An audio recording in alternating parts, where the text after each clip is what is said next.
Sa harap ng babae ay nakatayo ang isang demonyo ng yelo na napakalaki, siya ay isa lamang baguhan na nagsisimula pa lamang, ngunit narito siya, napilitang harapin ang nakakatakot na nilalang na ito.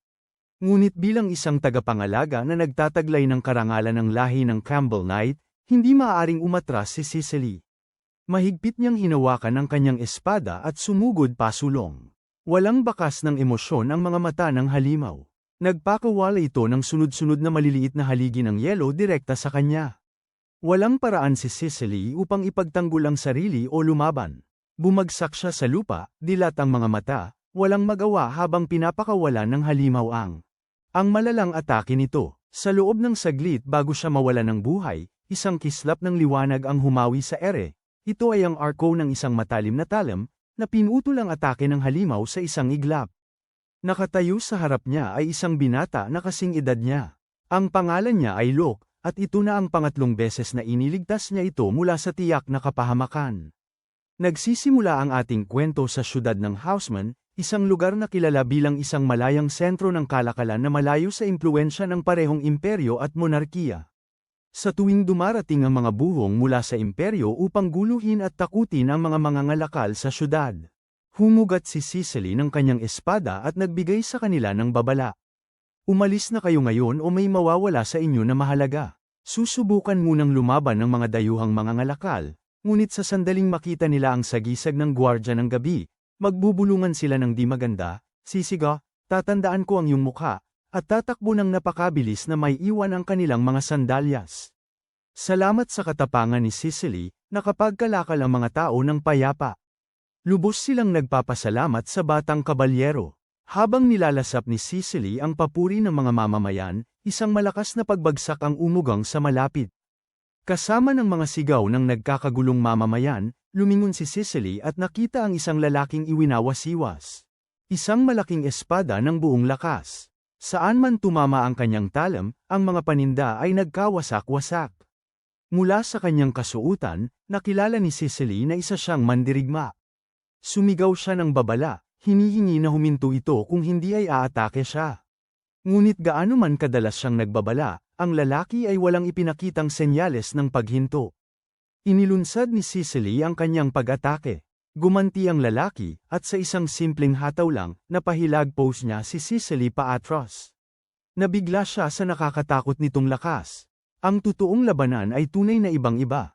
Pinatatag ni Cicely ang sarili at tumayo muli, desididong pigilan ang kabalyero bago niya. Sa pagkakataong ito, mas lalo pang lumala ang sitwasyon. Halos pabaya na iwinasiwas ng kalaban ang kanyang espada, ngunit ang talam ni Cicely ay nabasag sa dalawa na parang gawa sa salamin. Hindi ito ordinaryong espada, ito ay naipasa sa loob ng 3 henerasyon, isang pinagmumula ng pagmamalaki at simbolo ng pamilya Campbell. Nang makita ang kanyang espadang bali, gumuho ang loob ni Cicely. Nakatanim siya sa kinatatayuan, hindi man lang kumurap habang muling itinaas ng kalaban ang kanyang talam upang saktan siya. Husto nang tatamaan ng espada si Cicely para wakasan ang kanyang buhay, nang may hamarang na ibang talam dito. Sa halip na salagin ang malaking espada, ito ay tumagos ng diretso, hinahati ito sa 2 piraso. Ang mandirigma ay tila nabigla sa nangyari, at ang biglaang pagkabigla na iyon ang nagpabalik sa kanya sa katinoan. Tumigil siya. Ang insidente ay nagtapos doon nang dumating ang iba pang mga kabalyero upang pigilan at dalhin siya. Ang binata ay bumaling kay Cicely na may pagkadismaya sa mukha. Iyon lang ba talaga ang kaya niya? At naglakas loob siyang tawagin ang sarili na isang kabalyero. Sa mga salitang yon, lumakad si Locke palayo. Si Lisa ay tumakbong sumunod sa kanya, halos hindi makahinga bago pa man niya siya mahabol. Marahil ang buong pangyayari ay nagpasama ng sobra sa kanyang kalooban kaya wala na siyang kagustuhang magtrabaho. Dumiretso siya sa bahay at nakatulog ng mahimbing. Si Cicely naman, dinala ang kanyang basag na espada sa pinakatanyag na pandayan sa bayan, humihiling na ayusin ang kanilang pamanang pampamilya. Hindi nila ito magawa. Sa kasalukuyan, ang mga espada ay ginagawa sa pamamagitan ng pagtunaw ng bakal at pagbuhos nito sa mga hulmahan.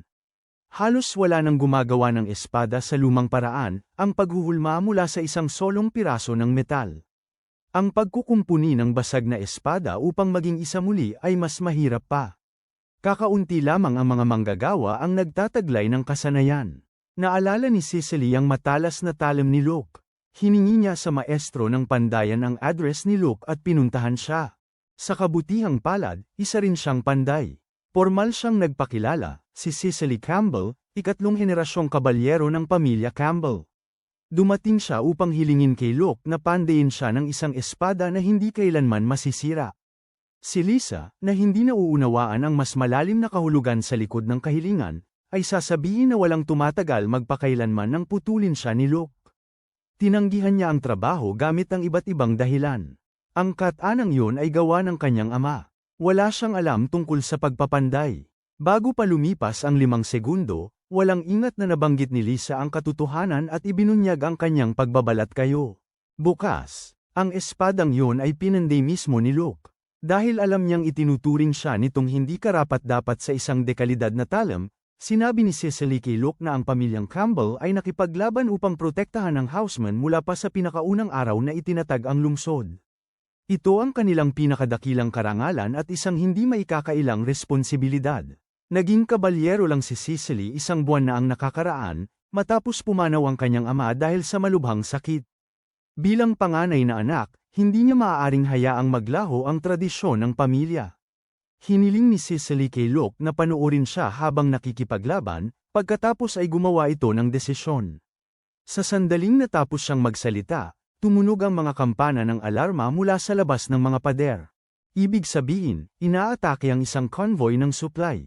Nagmamadaling lumapit si Cicely sa kaguluhan at nakita ang maraming kabalyero na nakahandusay at sugatan sa lupa, malalala ang kanilang mga sugat. Ang mga salarin ay hindi tao kundi mga halimaw na lobo. Pinagmasdan ni Luke ang kanilang mga mata at napansin ang kakaiba. Mayroong nagmamaniobra sa likod ng tabing. Si Cicely, na walang kam-alay-malay sa agwat ng lakas niya at ng kanyang mga kalaban, ay labis na nagtiwala sa sariling lakas at sumugod ng mag-isa, sinusubukang pahangin si Luke.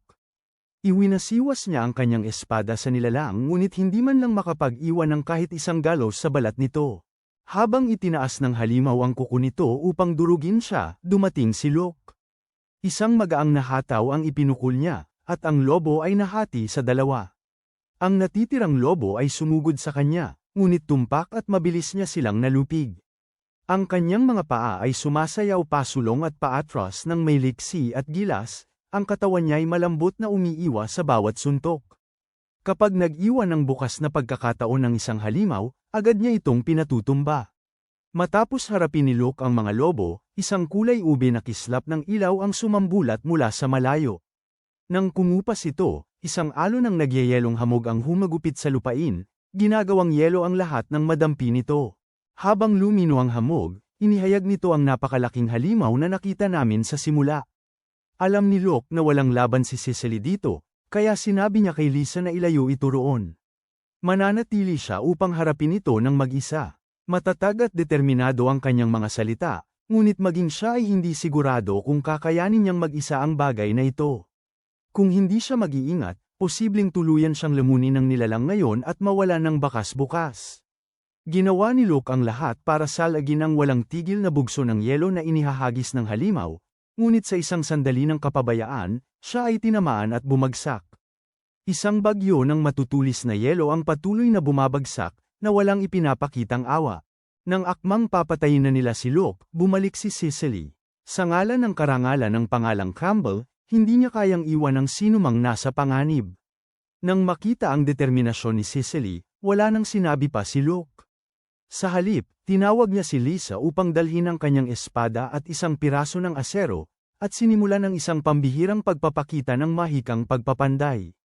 Sa utos ni Luke, pareho silang pumikit ng isang mata. Nanginginig at mabilis na gumalaw ang kanilang mga balintataw, isang bilog ng salamangka ang lumitaw sa lupa sa ilalim nila, at sa loob nito, isang bowl ang enerhiyang mestiko ang pumintig at nagkaroon ng buhay. Inilagay ni Luke ang puluhan at ang bakal na bilete sa loob. Binigkas niya ng malakas ang bawat masalimuot na hakbang ng proseso ng pagpanday. Sa bawat hakbang, nagbabago ang bilete, unti-unting nagkakabuo hanggang sa mabuo ang isang espada. Nang ito ay matapos, hinugot ni Luke mula sa loob ang isang nagliliyab na pulang-pula na talam. Para itong nasusunog sa isang walang hanggang apoy, sapat na matindi para masunog ang kahit ano at hindi kailanman mamamatay. Hawak ang espadang ito, hindi na natatakot si Luke sa halimaw. Salamat sa pagbibigay ni Cicely sa kanya ng oras, nagawa niyang pandayin ng Talam, ang sirang pamilya ni Cicely. Espada, matapos gampanan ng huling tungkulin nito, gumuho at naging pira-piraso. Ang katotohanang nanatili itong buo ng ganito katagal ay isa ng himala. Hinawakan ni Luke ang espada at sumugod. Habang itinaas niya ang kanyang braso, ang mga apoy sa katana ay nagliyab. Nang iwagayway ng halimaw ang mga kuko nito upang umatake, isang paalang na paglaslas ang ganap na pumutol sa atake nito. Nanood si Cicely ng tahimik at tulala. Ito ang mismong katana na lagi niyang pinapangarap. Paliwanag ni Lisa mula sa gilid na ang paglikha ng katana sa ganitong pamantayan ay hindi kailanman naging madaling gawain. Sa kabila ng maraming komplikadong hakbang na kasama, ang proseso pa lang ng pagpapainit at pagpanday sa bilyet ay sapat na upang talunin ang hindi mabilang na mga panday. Tila naramdaman ng halimaw na higit na lumakas ang kalaban nito kaysa dati, kaya nagbagong anyo itong muli. Lalo pang lumaki ang katawan nito. Ang katawan nito ay hindi na simpleng bilog na hugis, ngunit ngayon ay may malinaw ng harap at likod. Tumubo ang mga pakpak mula sa likod nito at nagpakawala ng bagyo ng yelo na direktang tinutok kay Luke. Hinigpitan ni Luke ang hawak sa espada at gumalaw upang umiwas. Kapansin-pansin ang bilis niya, ngunit ang kakapalan ng yelo ay labis. Maraming piraso ang dumaplis sa kanyang balat nang hindi diretsyong tumatama. Nagtaka si Cicely kung bakit hindi ginamit ni Luke ang kanyang espada para hamarang. Ang kahinaan ng isang katana ay nasa manipis at marupok nitong katangian.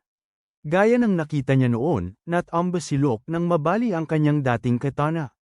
Hindi niya lang kayang hamarang. Kailangan niyang umiwas. Iyon ang estilo ng pakikipaglaban na kinailangan ng sinumang gumagamit ng katana na masterin. Mukhang nalulula si Luke, ngunit ang totoo ay kabaligtaran. Naiintindihan niya ang kanyang saklaw ng atake at alam na alam niya kung kailan sasamantalahin ang pagkakataon. Para bang patunayan ang mga salita ni Lisa, sumugod si Luke at malalim na sinugatan ang tiyan ng demonyo. Pagkatapos ay ginamit ang binti nito bilang pang-umpog upang umangat sa hangin at naghatid ng isang mapanirang hiwa na tuluyang nagpatamba sa halimaw. Ang pagsaksi nito ay nagbukas sa mga mata ni Cicely sa isang buong bagong mundo. Hindi lamang si Luke ang malakas at mayaman sa karanasan, kundi ang espada rin na hawak niya ay may hindi kapani-paniwalang kalidad. Ang tanging nakakapanghinayang lang ay isa itong sandata na pang-isang gamitan lamang. Pagkatapos ng labanan, natunaw ito sa hangin at naging abo, walang naiwan. At hindi lang yun ang katana. Ang baluti ni Cicely ay nagkaroon din ng ganoong kapalaran. Ginagamit niya yon upang ipanangga kay Luke, kaya ngayon ay durog na ito, bumabagsak ang mga piraso sa lupa at nalalantad ang kanyang dibdib. Umakyat ang kamera sa langit sa sandaling iyon, at umalingaw sa hangin ang pigihitang sigaw ni Luke.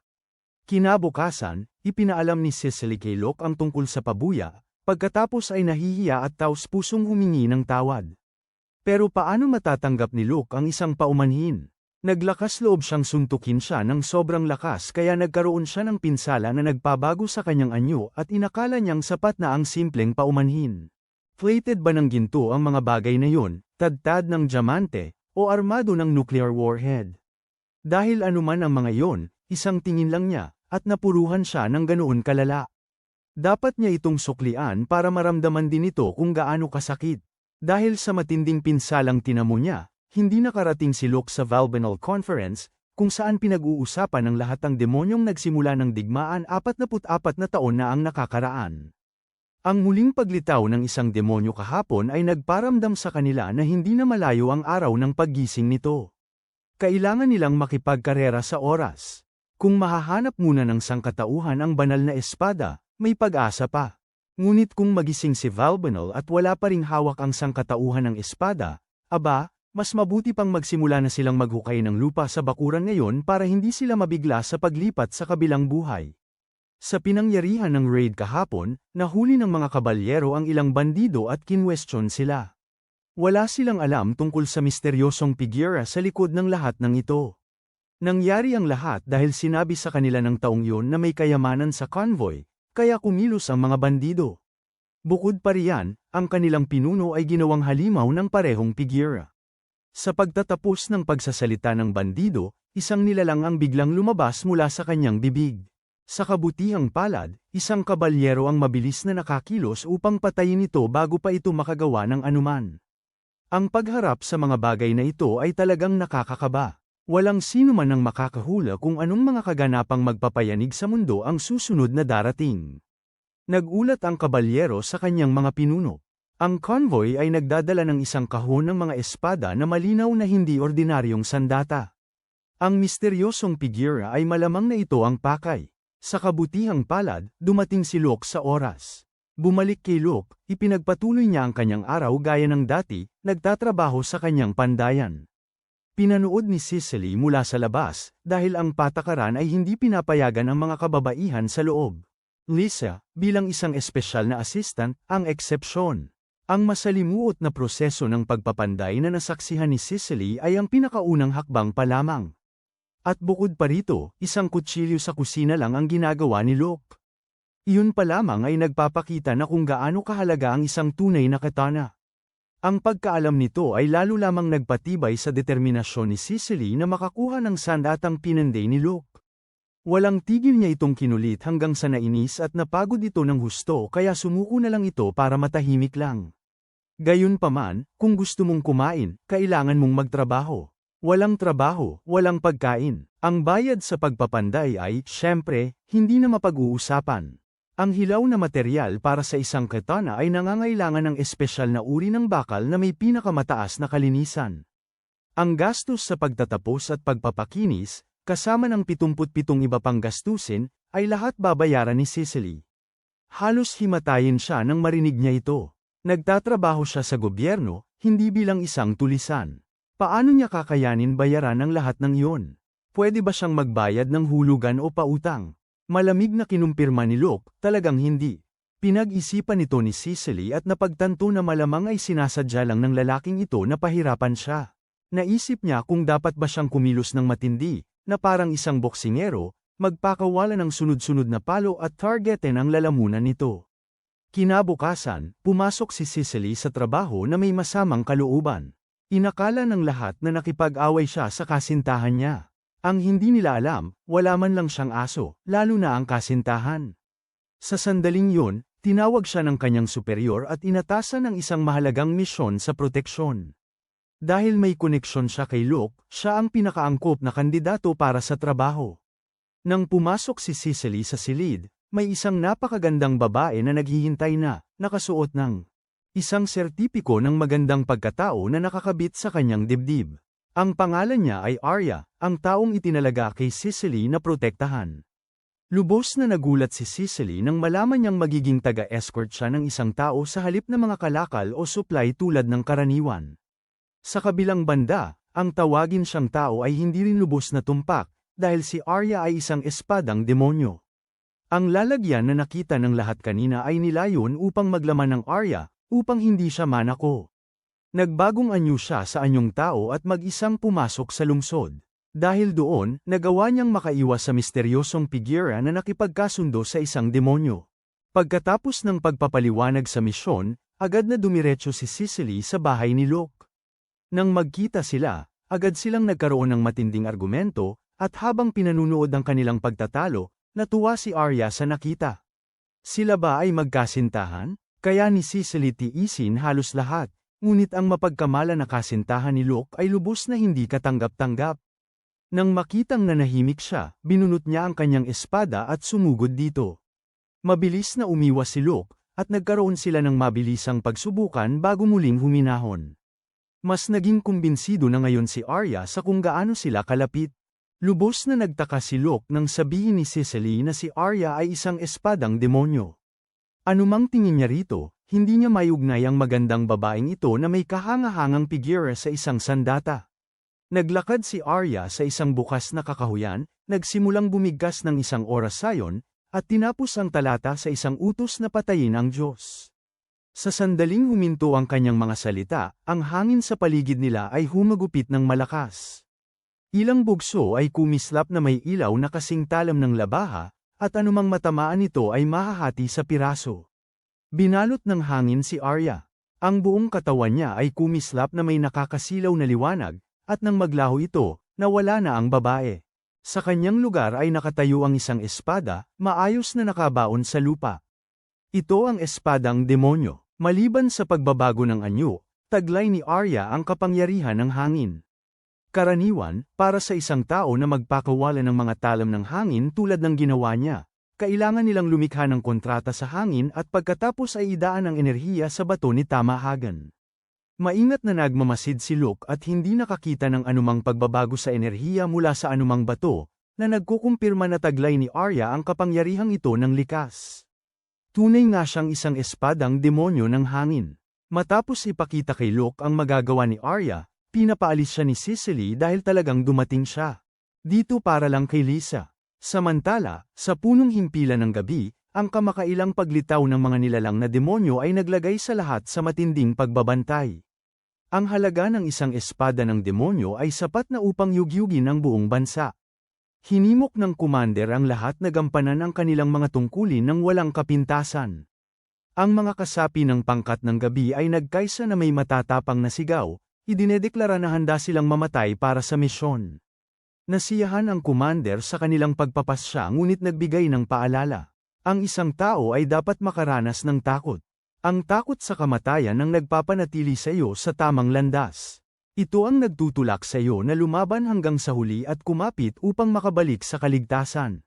Habang ang mga gabi ay nagpapalakas ng kanilang loob at nagpapasigla, ang grupo ni Lisa ay kumakain na parang isang dekalidad na Japanese food processor, nilalamon ng bawat ulam nang walang pinalalampas ni isa. Hinanap ni Cicely si Lisa para ipakita ng dalaga sa kanya ang pinakamagagandang kainan. Sinabi niya sa lahat na kumain ng hanggang gusto nila, mag-order ng kahit anong gusto nila. Aba, bilhin pa ang buong restaurant kung gugustuhin nila, dahil lahat ng gasto sa misyon ay sagot ng gobyerno. Kung makita ito ng pamunuan ng lungsod, malamang ay pauwiin nila si Cicely para mag-araro ng bukid at magpastol ng kalabaw. Lisa ay kumakain ng may labis na sigla sa tabi. Sino ang nakakaalam kung anong klaseng trabaho ang ginagawa ni Luke sa pagpapalaki sa anak ng iba para maging ganito? Sa gitna ng kanilang masiglang piging, aksidenteng nasabi ni Lisa na dadalo si Luke sa palengke sa susunod na linggo upang maghanap ng isang tibak ng demonyo. Hindi malinaw kung bakit ang isang bihasang panday na tulad niya ay lubos na determinadong makahanap ng isa. Pagkatapos ng kainan, silang tatlo ay magkasamang naglakad-lakad sa mga kalye. Mahal ni Arya ang kapaligiran dito. Walang amoy ng kamatayan o pagkabulok, inisip ni Cicely na perpektong normal yun hanggang sa siya. Narinig ang mga karanasan ni Arya. Nakapunta si Arya sa maraming lungsod kung saan mas nakararami ang mga namatay kaysa sa mga nabubuhay, at hindi malayo ang kalagayan niya mula roon. Si Arya mismo ang nagdulot ng di mabilang na pagkamatay. Ang kanyang edad ay humigit kumulang 40 o 50 sa pinakamataas. Hindi alam ni Arya kung sino ang nagpanday o gumawa sa kanya. Ang pinakaunang alaala niya ay ang paggising sa larangan ng digmaan ng Demon Realm 44 na taon na ang nakalipas.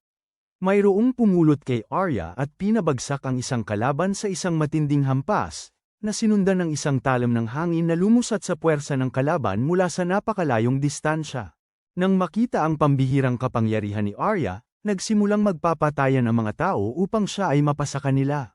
Sa kanyang alaala, sila ay parang mga demonyong walang kaluluwa na walang awa, at sila nga ay perpektong katugma para sa isang espadang demonyo na ipinanganak para sa pagpatay lamang. Sinabi ito ni Arya nang walang bahid ng pagmamalaki. Kung mayroon man, mayroong bakas ng kalungkutan sa pagkaalam na siya ay isinilang upang magsilbi sa digmaan at pagpatay. Sa buong buhay niya, bihirang nakaranas si Arya ng mga sandali ng kapayapaan tulad nito. Lubos niyang ninais na manatili rito magpakailanman. Habang pinasasalamatan ng lahat ang maikli, magandang sandaling ito, isang bagyo ang sumiklab sa loob ng bilangguan. Ang mga bilanggo ay biglang nawala sa sarili, at ang kanilang lakas ay biglang tumindi ng sobra. Sa mga kamay lang nila, sinira nila ang mga pinto ng selda at nakatakas. Habang mabilis na sinusuri ng gwardiya sa gabi ang sitwasyon at nagtalaga ng mga unit panglaban, nais ni Cicely sumali sa laban, ngunit lumapit ang kapitan at pinigilan siya. Mas mahalaga ang kanyang misyon kaysa kanino man. Kailangan niyang protektahan ang tibak ng demonyo sa lahat ng oras, kaya naiwan si Sicily habang pinangunahan ng kapitan ang iba pang mga kabalyero patungo sa labanan. Sa sandaling makita niya ang kalagayan ng mga bilanggo na nawala sa katinoan, alam niyang sila ay sinakop ng kumakain ng utak. Mga parasito, sila ang mismong mga halimaw na bumuo ng isang malaking hukbo para sa Panginoon ng mga demonyo 44 na taon na ang nakalipas. Ang sinumang napiling maging host ay lampas na sa pagliligtas at tanging mapapatay na lamang, kaya wala nang nagawa ang mga kabalyero kundi wakasan ang kanilang buhay ng walang habag. Si Sicily ay balisa sa bahay, hindi mapakali kahit sandali. Sa pagkakita nito, dinalhan siya ni Arya ng espada. Ang misyon ni Sicily ay protektahan ang lungsod, ang lugar kung saan balak ni Arya manatili habang buhay, hindi ba? Dahil sa paghihikayat ni Arya, kinuha ni Sicily ang espada at lumabas upang lumaban. Mabilis niyang namataan ang nabaliw na kabalyero, at sa likod nito, ang misteryosong figura na nakadamit ng itim. Malapit nang lumapit si Sicily nang bigla silang nawala. Kasabay nito, isang nabaliw na sibilyan ang lumitaw sa likod niya. Mabilis na ipinaliwanag ni Arya ang sitwasyon. Ang nakatayo sa harap nila ay hindi na tao. Ang tanging paraan para mailigtas siya ay ang wakasan ang paghihirap niya ng may awa, ngunit hindi niya magawa. Kailanman ay hindi pa siya kumitil ng buhay, at hindi siya makapagsimula ngayon. Kahit isang hiwa lang na nagpatamba sa lalaki ay nagdulot na ng matinding pagsisisi kay Sicily. Gusto sanang tumulong ni Lisa, ngunit pinigilan siya ni Locke. Dumating ang pangkat ng mga kabalyero at sumigaw sa kanya na tapusin ang nilalang. Nanatiling nakatigil at walang kibo si Sicily, kaya napilitan ang isa pang kabalyero na siyang umasikaso nito. Lubos siyang nadismaya sa saloobin ni Sicily bilang isang mandirigma. Mas mabuting huminto na lamang siya sa pagiging kabalyero ng tuluyan. Iba ang pananaw ni Arya. Si Sicily ay isang matuwid na kabalyero na hindi itinuturing na walang halaga ang buhay ng tao, o pumapatay ng walang pag-aalinlangan. Ito mismo ang habag na nagtulak kay Arya na kilalanin si Sicily at hilingin na siya ang maging kanyang Panginoon. Kung dumating man ang araw na yon, hindi na magiging isang espada na kumukuha ng buhay si Arya, kundi isang nagpoprotekta. Sila, hindi nang ahas si Sicily na isipin ang sarili bilang amo ni Arya. Isa lamang siyang baguhang manggagamit ng espada na kulang ang kakayahan, na para bang wala siyang alam. Paano niya kayang hawakan ng isang espadang demonyo na kasing lakas ni Arya? Ang gusto niya ngayon ay magsanay ng walang tigil at patunayan kay Locke na karapat-dapat siya sa espada na tawa si Arya ng buong puso. Anong matinding pag-ibig? Kung hahayaan ni Sicily na makuha ni Locke ang sertipiko ng mabuting pagkatao, 10 katana ay walang problema. Bamantong hininga si Sicily. Nakita na ito ni Locke, at gayunpaman, wala man lang hawakan ng espada na maipapakita. Matapos pag-usapan, kahit na hindi maging Panginoon ni Arya si Sicily, nagpasya silang maging magkaibigan, anuman ang mangyari sa hinaharap. Determinado si Sicily na protektahan si Arya at hindi napapayagan pang mapasa kamay ng iba upang muling maging sandata ng pagpatay. Ngunit ang mga salitang katatapos lang sabihin ni Sicily ay nanganganib ng masira. Bukas na ang Trade Festival ng Independent City, upang makaakit ng mga bisita at pasiglahin ang paglago ng lungsod. Gusto ng pinuno ng lungsod na ilagay ang espada ng demonyo sa pampublikong pagtatanghal. Tiyak na magpapakita ang lalaking nakaitim at magdulot ng kaguluhan upang agawin ang espada. Sumang-ayon ang kapitan sa prediksyon na ito, ngunit isa rin itong pagkakataon upang madakip ang utak sa likod ng lahat at tuluyan ng alisin ang banta na nagtatago sa anino ng lungsod. Nagkataong dumating si Sicily sa tamang oras upang marinig ang kanilang usapan. Binigyan siya ng kapitan ng isang espesyal na takdang gawain. Bukas, siya ang aalalay kay Arya sa entablado, habang nagtatanghal sa harap ng publiko. Dahil alam niyang napakadelikado nito at maaaring makuha si Arya, nagtanong si Sicily kay Locke para sa kanyang opinyon. Kung mapipilitan siyang ilagay ang isang taong gusto niyang protektahan sa isang mapanganib na sitwasyon, ano ang gagawin niya? Sinabi ni Locke na hinding-hindi niya kailanman ilalagay ang taong yun sa isang posisyon kung saan maaari silang humarap sa ganoong mga banta. Ngunit kung talagang kailangan niya, itataya niya ang sariling buhay para protektahan sila. Sa sagot ni Locke, alam ni Sicily ang kanyang dapat gawin. Bumalik siya at sinabi kay Arya ang plano para sa susunod na araw. Si Arya ay hindi nababahala o natatakot. Naniwala siya na magiging maayos ang pagpoprotekta sa kanya ni Cicely. Kinaumagahan, gumala si Luke sa palengke na naghahanap ng isang espada ng demonyo ngunit wala siyang nakita. Si Arya ay isang dekalidad na talam, ngunit hindi niya natugunan ang kanyang mga kinakailangan. Sa lugar ng subasta, halatang kinakabahan si Cicely, kaya tinukso siya ng lahat. Kung magaling siyang magtanghal, baka may gustong umuwi sa kanya bilang asawa. Baka dumating pa si Luke. Sumagot si Cicely, tinatanong kung paano niya mapapangasawa ang isang lalaking mas kuripot pa sa pandikit. Nagkataong dumaan si Luke at narinig ito. Nang walang imik, lumakad na lang siya palayo. Nang dumating ang oras ng pagtatanghal, umakyat sa entablado sina Cicely at Arya. Matapos magbago si Arya, hinawakan ni Cicely ang espada at nagpakawalan ng talam ng hangin na humarurot pasulong at binasag ang target.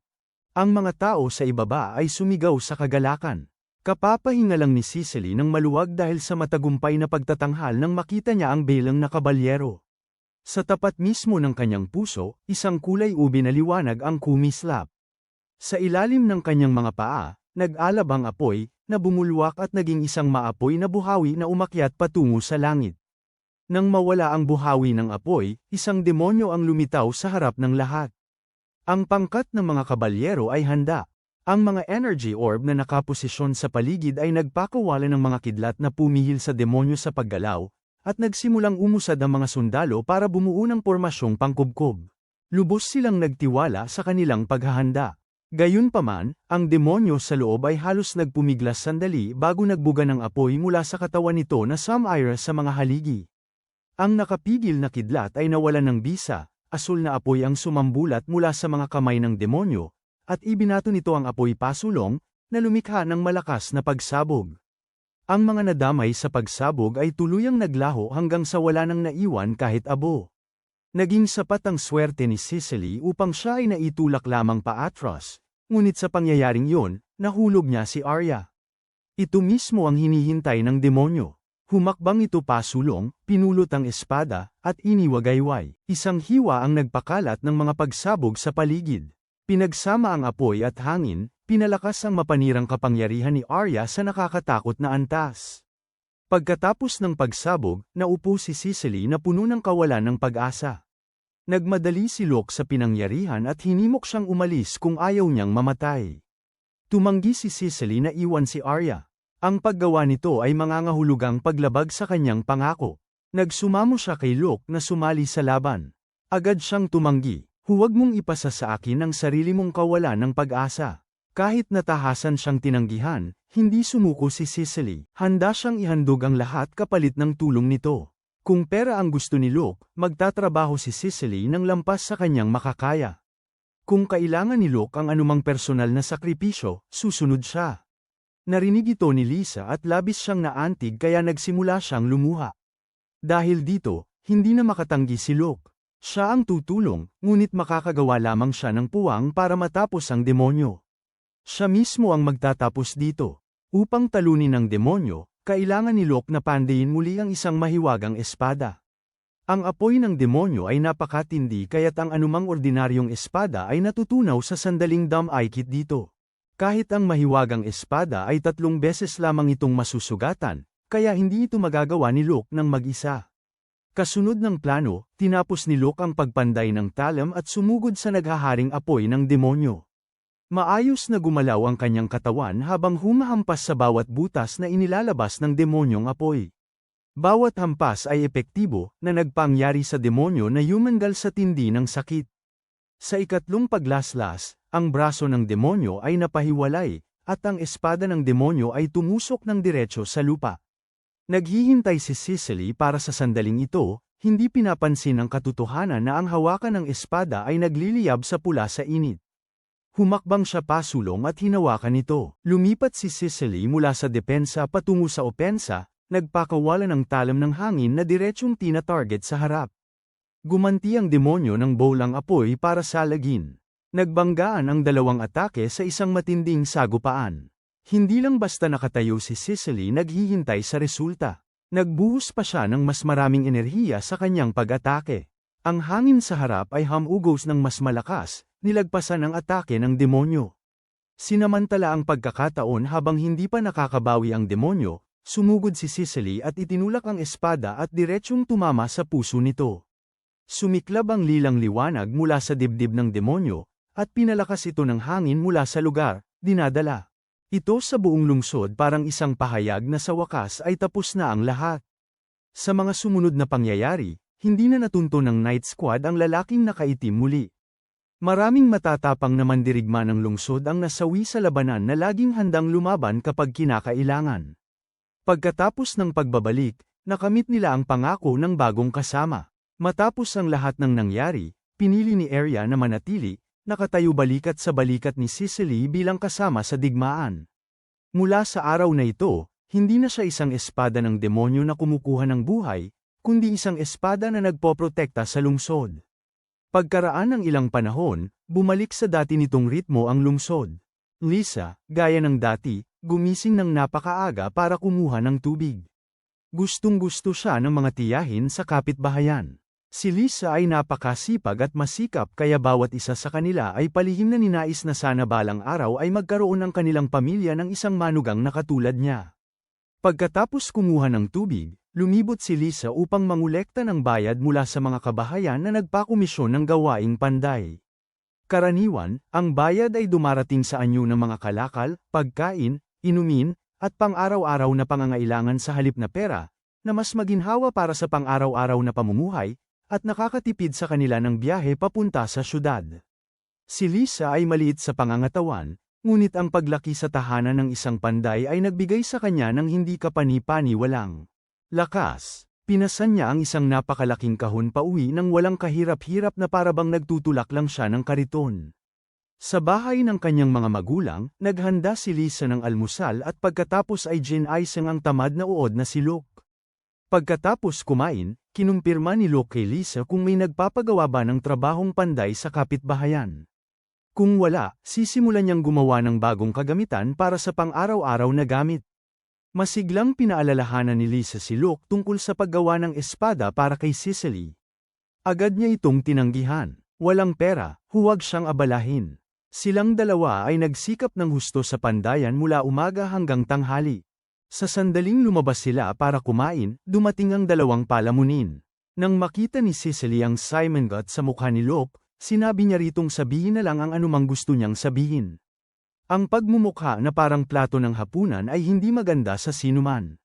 Dapat ay maglaho na lang siya at bigyan ng kapayapaan ang mundo. Tuwing nagkikita ang dalawa, nagbabangayan sila na para bang hindi sila makakakain nang hindi muna nag-aaway.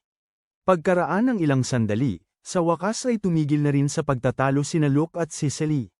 Bukod sa pagpunta para sa libreng pagkain, gusto rin ni Cicely na magtanong tungkol sa mga pangkat ng demonyo. Nagkaroon na ng dalawang insidente na may kinalaman sa mga demonyo. Kung hindi niya nauunawaan ang mga nilalang na ito, halos imposible ang pagtatanggol sa lungsod. Ang mga pangkat ng demonyo ay karaniwang nabubuo sa pamamagitan ng batong tamahagen, kasama ang dugo at laman ng tao. Kapag napagtibay na ang kasunduan, wala nang kontrol ang tao sa kanyang kaluluwa o katawan. Nais malaman ni Cicely kung ano nga ba ang eksaktong nasa loob ng katawan ng tao kaya lubhang ninanasa ito ng mga demonyo. Ito ang awit ng kamatayan na nakaukit sa puso ng bawat tao. Ito ang tawag na nagpapatawag sa mga demonyo sa mundong ito. Maraming paraan upang basahin ang awit ng kamatayan, ngunit lahat ng mga ito ay labis na malupit.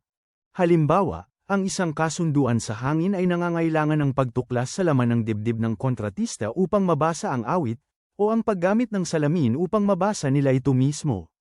Tiyak na dahil sa gayong malupit at hindi makataong pamamaraan kaya maraming rehiyon ang lubusang nagbawal sa mga kasunduan sa demonyo. Bumigat ang kalooban matapos marinig ang lahat ng ito.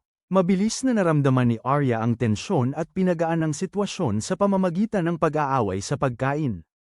Pagkatapos ng pagkain, bumalik si Lisa sa trabaho.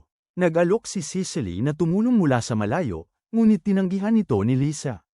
Naramdaman niya ang tunay na kaligayahan tuwing may magagawa siya para kay Luke. Ang dalagita ay hindi humingi ng marami. Basta may pagkain siya at damit na may susuot, kuntento na siya.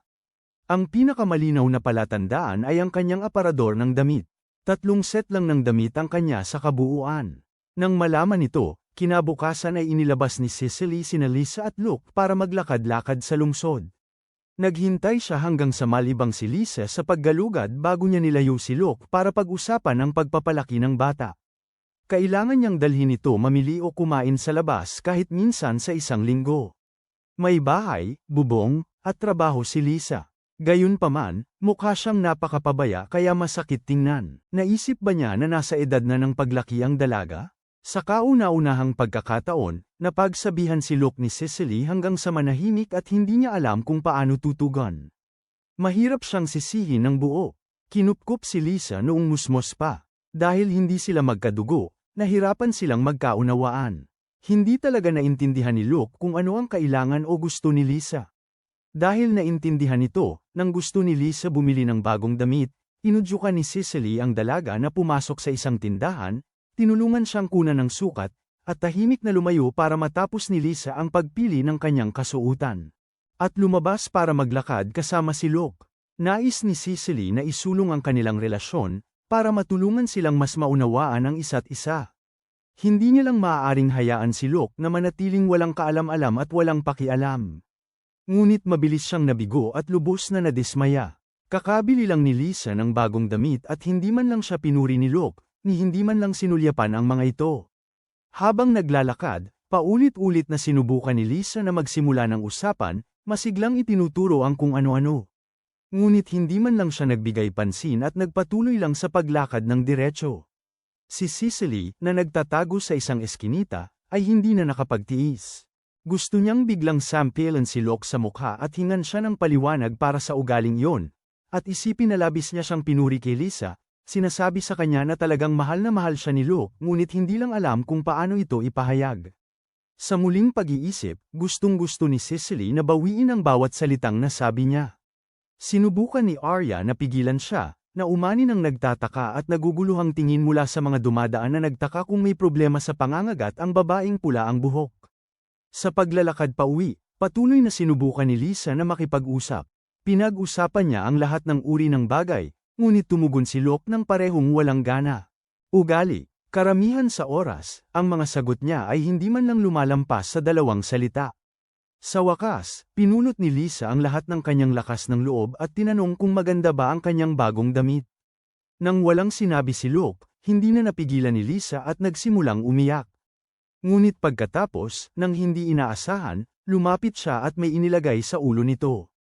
Kinuha ito ni Lisa at nalaman na isa itong maliit na sombrero. Hindi ito gaanong kapaki-pakinabang sa pagharang sa ulan o araw, ngunit perpekto itong bumagay sa kanyang bagong damit. Nagmamalasakit si Luke sa babae ngunit matigas na iginiit na binili lamang niya ito dahil sa sobrang tagal ng kanyang paghihintay ay napabili siya ng hindi sinasadya. Wala itong ibig sabihin. Si Lisa, na halos maiyak na sa sobrang pagkadismaya, ay sa wakas ay pinadausdos ang luha. Ngunit hindi iyon luha ng kalungkutan. Iyon ay luha ng kaligayahan. Ang isang lalaking kasang magespang ng ugali ni Luke ay hindi naman pala walang puso. Wala lang talaga siyang ideya kung paano magpalaki ng babae. Hindi nakapagtataka na hanggang ngayon ay wala siyang aso o kasintahan man lang. Ilang sandali pagkatapos, muling nadamay sa gulo si Houseman. Si Cicely at Arya ay hinabol ng isang misteryosong grupo. Ang kanilang layunin ay walang iba kundi ang pagkuha sa lugar ng espada ng demonyo. Si Cicely ay sinukol ng 3 mananalakay at wala nang matakbuhan. Dahil batid niya kung gaano kapiligroso ang sitwasyon, 3 laban sa 1, nangangahulugan na nasa matinding panganib ang kanyang buhay, kaya hinamon niya ang mga ito na lumaban sa kanya ng isa-isa kung may tapang ang mga ito. Sinabi niya yun nang hindi naman talaga umaasa na magiging patas ang mga ito, ngunit sa kanyang pagtataka, 2 sa kanila ang tunay na lumayo. Ang natira ay ibinaba ang tela na nagtatakip sa kanyang pagkakakilanlan. Isa itong babae na may hawak na napakalaking espada. Sumugod ito ng agresibo kay Cicely. Sa bawat laban, palaging pinipili ni Cicely na hamarang at depensahan ng pasibo ang sarili kaysa umatake at samantalahin ang pagkakataon, dahil naniniwala siya na anuman ang sitwasyon, ang kalaban niya ay isang tao pa rin na hindi nararapat mamatay. Ang pag-iisip na ito ang naglagay sa kanya sa mahirap na sitwasyon habang unti-unting nadaig ni Doris si Cicely, ibinaba ang espada at nag-iwan ng hiwa sa kanyang mukha. Mas malala pa, iwinasiwas ni Doris ang espada pataas at natanggal ito mula sa mga kamay ni Cicely. Nakita ito ni Arya at mabilis na lumapit, hinihimok si Cicely na gamitin siya bago pa siya mawala ng buhay. Nagatubili si Cicely sa simula, ngunit lubhang agresibo ang kalaban, kaya hinawakan niya si Arya. At ipinamalas ang kanyang kapangyarihan sa isang kalapit na puno bilang pagpapakita ng lakas. Kung umurong sila ngayon, walang magiging gulo, ngunit kung patuloy silang magpipilit, malalaman nila kung sino talaga ang may ngipin. Akala ni Cicely, siya ang nakalamang. Gayunpaman, hindi rin ordinaryong mandirigma si Doris. Itinaas niya ang kanyang dakilang espada at nagsimulang mag-ipon ng enerhiya. Nang bumaba ang talam, isang bugso ng enerhiya mula sa lupa ang dumiretso kay Cicely. Nagtayo siya ng pananggalang na hangin upang harangan ang atake. Sandali bago tuluyang mapawalang bisa ang enerhiya ni Doris. Muling nagkabanggaan ang dalawa ng matindi bago sila naghiwalay. Sinamantala ni Cicely ang kanyang kalamangan sa layo, na nagpatindi ng nerbiyos ni Doris. Muling nagtipon ng enerhiya si Doris at isinalaksak ang kanyang espada sa lupa. Ang kanyang espada ay isang espada ng demonyo ng lupa. Minanipula nito ang lupa sa ilalim ng mga paa ni Cicely, na lumikha ng isang butas kung saan siya nahulog. Nakaramdam ng panganib, automatikong bumuo si Arya ng isang maliit na buhawi na nagtulak kay Cicely paitaas. Sinamantala ang 5 segundo habang ang kanyang kalaban ay natigilan sa gulat, nagpakawala si Cicely ng isang bugso ng hangin na nagpalipad kay Doris. Isa sa mga kasama ang nakakita sa kanyang kakampi na bumagsak at humakbang pasulong. Cicely ay sasawayin na sana siya, nagtatanong kung hindi ba siya nanonood ng laban, nang biglang bumulusok ang isang talam patungo sa kanya at kumaluskos sa kanyang panangga sa braso. Ito ang espada ng demonyo ng pag-asa. Maaari itong hamaba at umikli ayon sa kagustuhan, lubusang pinawawalang bisa ang kalamangan ni Cicely sa distansya. Matapos ipakita kung gaano siya kadelikado, walang inatrasan si Margot at binuhos ang kanyang pag-atake. Nagtaas si Cicely ng isa pang panangga na hangin upang seluhin ang mga hampas. Mukhang siya ay nasa depensa. Ngunit nang salagin niya ang espada, ang natitirang puwersa mula sa banggaan ay nagpadala ng biglaang epekto sa buong katawan ni Margot, dahilan upang mawalan siya ng balanse at bumagsak. Sa pagkakita nito, humakbang pasulong ang huli. Hindi na nag-aksaya ng salita si Cicely at agad na sumalakay. Itinaas lang ng dalaga ang espada, at naglaho ang hangin ni Cicely na tila nilamon ng buo. Penelope ang kanyang pangalan, at hawak niya ang tinatawag na espadang demonyo na pumapatay sa mga espadang demonyo.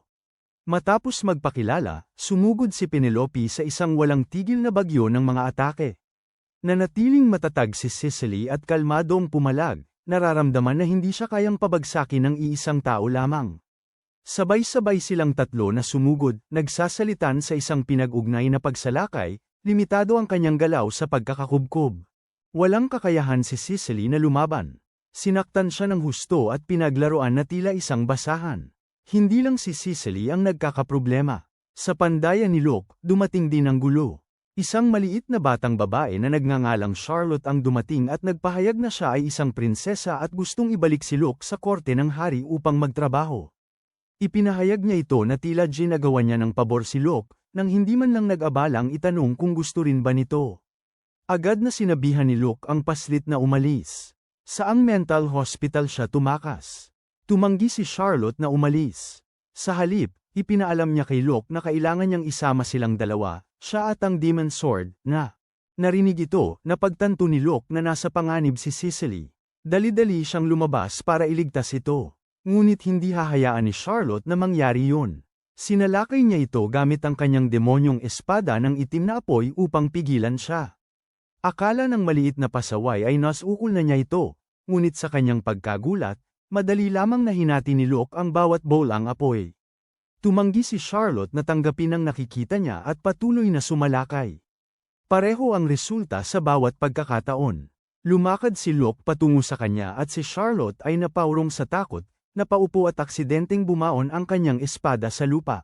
Balik tayo kay Cicely, sa kabila ng pagiging lubhang napuruhan, tumanggi pa rin siyang isuko ang lugar.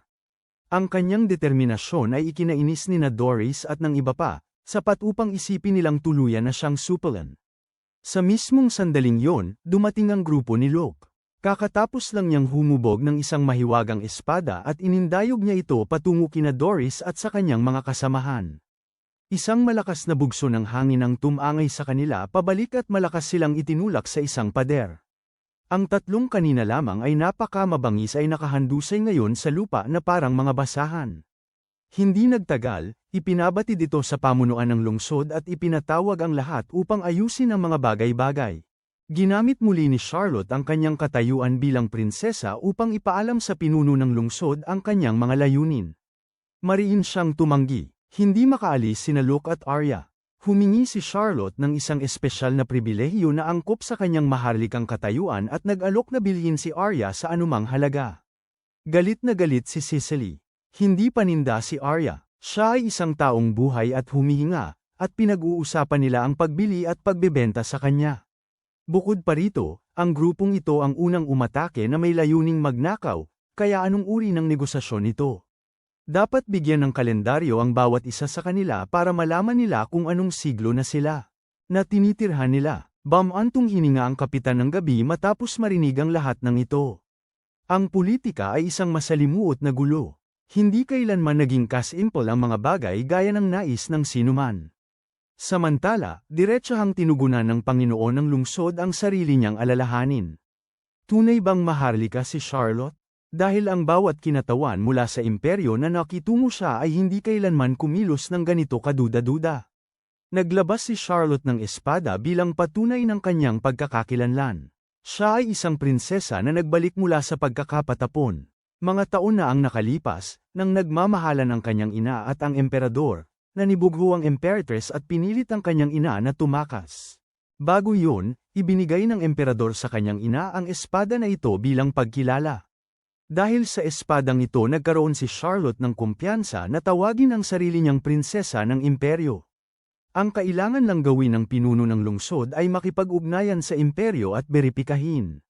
Samantala, gusto ni Charlotte na manatili sa bahay ni Cicely. Tumanggi si Cicely nang walang pag-aalinlangan, ngunit ang problema dito ay pera. Alam ng mga alipin ng kapitalismo na ang mahihirap na problema ay hindi nalulutas sa pera lang, kundi sa maraming pera o sa napakaraming pera. Kaya't nag-aatubiling pumayag si Cicely. Dinala niya si Charlotte at ang tatlo nitong bodyguard para kumain, 4 na babaeng kumakain na parang isang buong plata ng hukbong dagat. Nag-order sila ng buong mesa ng pagkain at inubos ang bawat mumo. Kumain sila ng labis kaya hindi man lang nakalapit sa sapat ang perang nasa kamay ni Cicely. Sa huli, ang utang ay direktang napunta sa sambahayan ng mga Campbell. Malamang na may nagawa si Cicely na talagang masama sa nakaraang buhay para mabuntunan siya ng prinsesang ito. Matapos busugin ang sarili hanggang sa mapuno, ang buong grupo ay tumungo sa bahay ni Cicely. Medyo tuso si Charlotte dahil si Cicely ay isang kabalyero at sa makatuwid ay may marangal na katayuan. Ang kanyang tahanan ay dapat mas mahusay kaysa sa anumang tuluyan, na siyang eksaktong dahilan kung bakit iginiit ni Charlotte na nananatili sa kanya. Ang tanging problema ay ang bahay ni Cicely ay hindi marangya, engrandi, o elegante tulad ng sa ibang maharlika. Tiyak na mas maganda ito kaysa sa bahay ng isang ordinaryong tao. Ngunit para sa isang pamilyang 3 henerasyon ng maharlika, ito ay labis na ordinaryo. Gayunpaman, mas mainam ang may bubong kaysa wala, mas mainam ang may matutuluyan kaysa paggala sa mga kalye. Habang papasok pa lang ang 4 sa loob, si Theo, ang Katie wala ng pamilya, ay lumabas na may isang aura na puno ng awtoridad at nagpatigil sa buong grupo. Sinubukan ni Charlotte na ipagpilitan ang katayuan niya bilang prinsesa. Nagtanong na may pagpupumilit kung kilala ba siya ni Theo. Nilulutas, ngunit wala itong silbi. Sa bahay na ito, ang tagapamahala ang namumuno. Ang mga tauhan dito ay sumusunod lamang sa pamilya Campbell. Hindi basta-basta na lang makakapasok at mag-uutos ang kahit sino. Bukod pa rito, hindi ba nila narinig ang kasabihang, walang trabaho, walang pagkain, at sa bahay na ito, ang walang trabaho ay nangangahulugang matinding kaparusahan. Sa sandaling matapos magsalita si Theo, pinapasok niya ang 4 sa loob at pinalitan ang kanilang damit ng uniforme ng tagapaglingkod. Walang reklamo si Doris at ang iba pa sa pagsusuot nito, ngunit ibang usapan na si Charlotte. Sa bahay na ito, pantay-pantay ang lahat ng nilalang. Kung hindi siya susunod, bibigyan siya ni Theo ng matinding suntok sa mukha.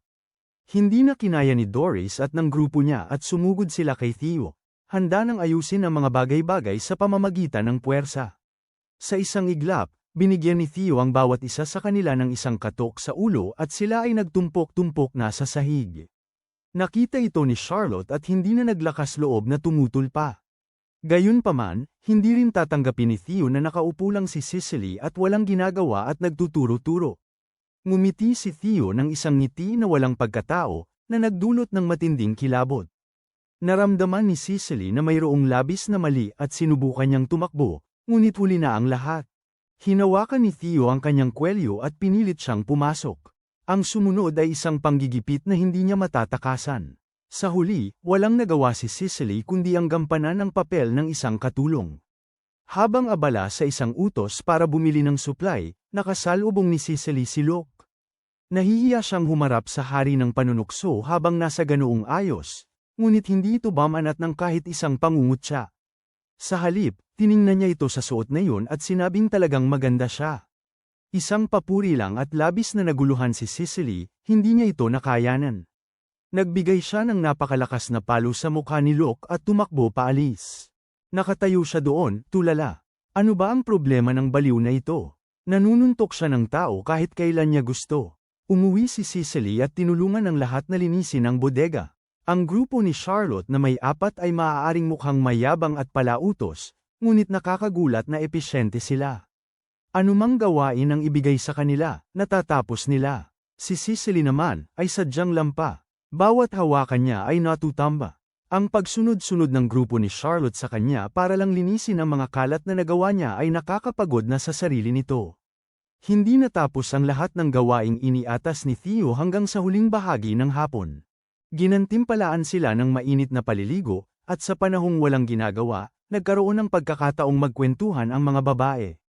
Nagtataka si Cicely kung bakit napakamura pa ni Charlotte subalit kailangan niyang maglakbay ng ganoon kalayo at gumawa ng ganoong kapanganib na mga bagay. Walang hangarin si Charlotte na ipagmalaki ang kanyang katayuan. Noong nabubuhay pa ang kanyang ina, hindi niya kailanman binanggit ang ama ni Charlotte o ang pamilya ng hari, ngunit ang kanyang tingin ay laging napapadpad sa direksyong iyon. Kahit sa kanyang higman ng kamatayan, hindi siya nagsalita ng kahit isang salita tungkol sa kanyang huling hiling. Ngunit alam ni Charlotte sa kaibuturan ng kanyang puso na nais ng kanyang ina na bumalik sa pamilya ng hari at kilalanin ng emperador. Ito ang dahilan kung bakit kinailangan ni Charlotte na gawin ang lahat sa kanyang makakaya upang makakuha ng pagkilala mula sa imperyo.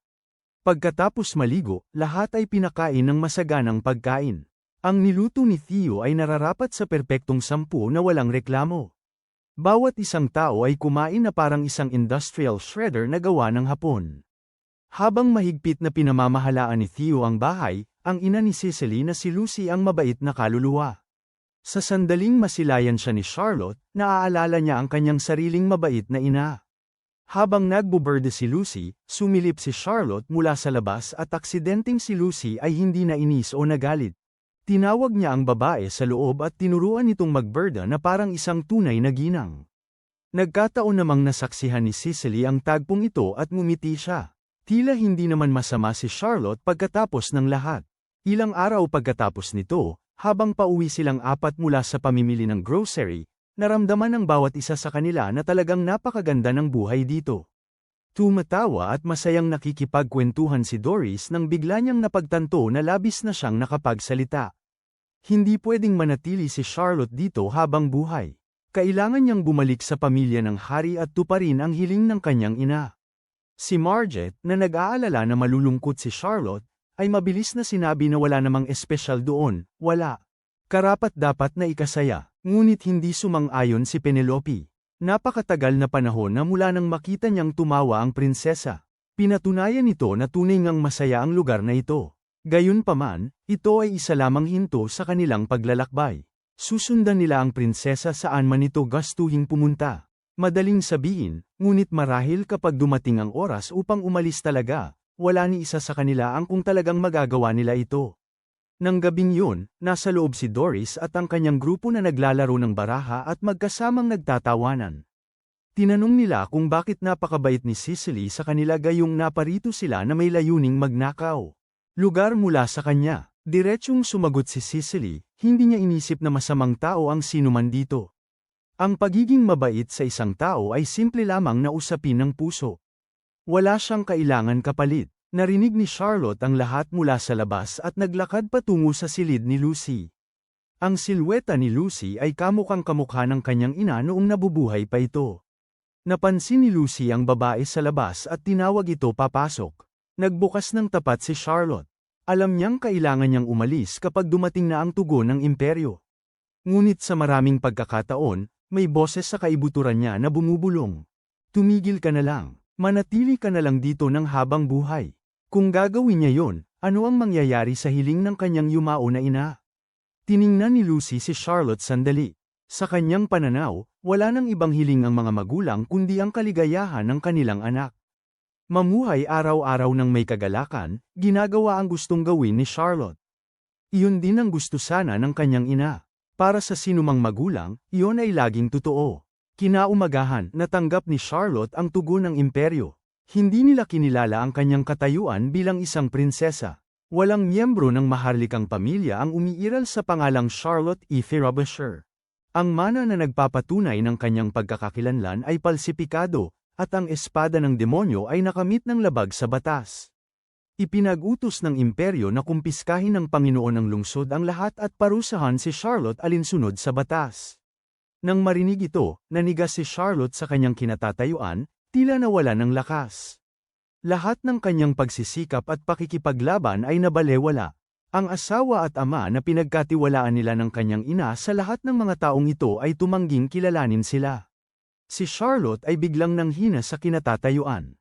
Hindi siya makapaniwala sa kanyang narinig. Hindi kinilala ng kanyang ama ang sarili nitong asawa at anak.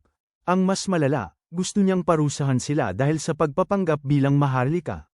Hindi may sakmura ni Cicely ang ganoong kalupitang walang puso. Hinikayat niya ang Panginoon ng lungsod at ang kapitan ng mga kabalyero na gumawa ng isang bagay. Hindi nila maaaring hayaan ang pamilya ng hari na gawin ang anumang gusto nila. Ang pinakamainam na hakbang ay panatilihin si Charlotte rito ng permanente. Huwag kailanman siyang payagang umalis o ipaubaya sa imperyo. Naunawaan ng lahat ang intensyon ng maharlika na tanggiin ang sariling dugo at pigilan ang saksi na makapagpatotoo. Ngunit ang problema ay sadyang hindi kayang protektahan ng lungsod si Charlotte. Ito ay isang napakasensitibo at masalimuot na usaping pampulitika. Ang pagkakanlong sa kanya ay magbibigay sa imperyo ng lehitimong dahilan upang sumalakay, ngunit ang pag-ipaubaya kay Charlotte ay isang bagay na hindi makayang gawin ng City Lord o ng kapitan. Paano sila magiging ganoon kawalang puso?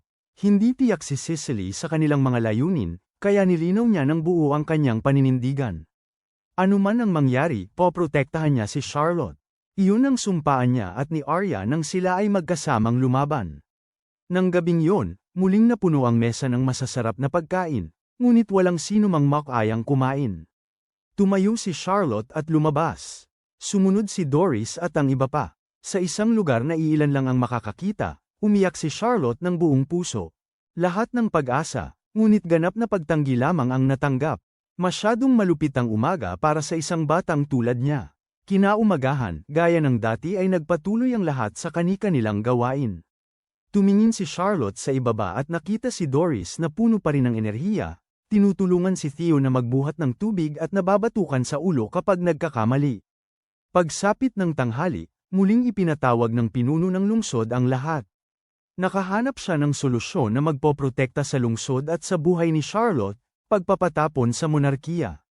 Matagal nang magkaribal ang monarkiya at ang imperyo. Nang ipag-utos ng imperyo ang parusa para sa isang hindi kinikilalang prinsesa, walang sino man ang mangangahas na tanggapin. Siya maliban sa monarkiya. Siyempre, ang sadyang pagpapalaya kay Charlotte ay maglalagay sa City Lord at kapitan sa mahirap na posisyon. Ngunit ang isang simpleng paghingi ng tawad sa opisyal na kapasidad ng kapitan ay magpapaayos ng sitwasyon. Alam ni Charlotte na hindi siya tatanggapin ng monarkiya ng walang kondisyon. Dapat mayroong kapalit. Nais ng monarkiya na ibunyag ni Charlotte ang lahat ng alam niya tungkol sa imperyo. Natigilan siya. Ito ay nangangahulugang pagtataksil sa imperyo, ang lupang tinubuan kung saan siya at ang kanyang ina ay isinilang. Hinding-hindi, kailanman, papayag si Charlotte doon. Kahit pa kamatayan ang kapalit, hindi niya tatanggapin ang pagpapatapon sa ganoong mga kondisyon. Napunta si Cicely sa isang napakahirap na sitwasyon, nahihirapan sa pagitan ng kapayapaan ng lungsod at buhay ni Charlotte, tuwing hindi niya alam kung anong desisyon ang gagawin. Pumunta siya para tanungin si Locke. Ipinagtaka ng malakas ni Cicely kung bakit hindi na lang tatanggapin ni Charlotte ang ganoong kagandang plano. Kailangan ng mga tao ng dahilan para mabuhay. Kung wala nito, lulusat lang sila sa bawat araw parang mga naglalakad na patay. Upang bumitaw ang isang tao, kailangan mong ipakita sa kanila kung para saan sila nabubuhay. Halimbawa, si Lisa. Maaari siyang manirahan kahit saan, basta nandoon sina Locke at Cicely. Nang marinig ito, naalala ni Cicely ang mga sandaling masaya silang lahat. Dali-dali siyang tumakbo pabalik upang sabihin sa kanila kung ano ang karapat-dapat ipamuhay. Sa bahay, si Theo, Lucy, at Charlotte na lang ang natira. Naglaho si Doris at ang iba pa nang walang nakakaalam kung saan. Alam ni Cicely na may mali at nagtungo siya sa imbakan ng armas. Ang tatlo ay sinusubukang pasukin at kunin muli ang kanilang mga espada ng demonyo.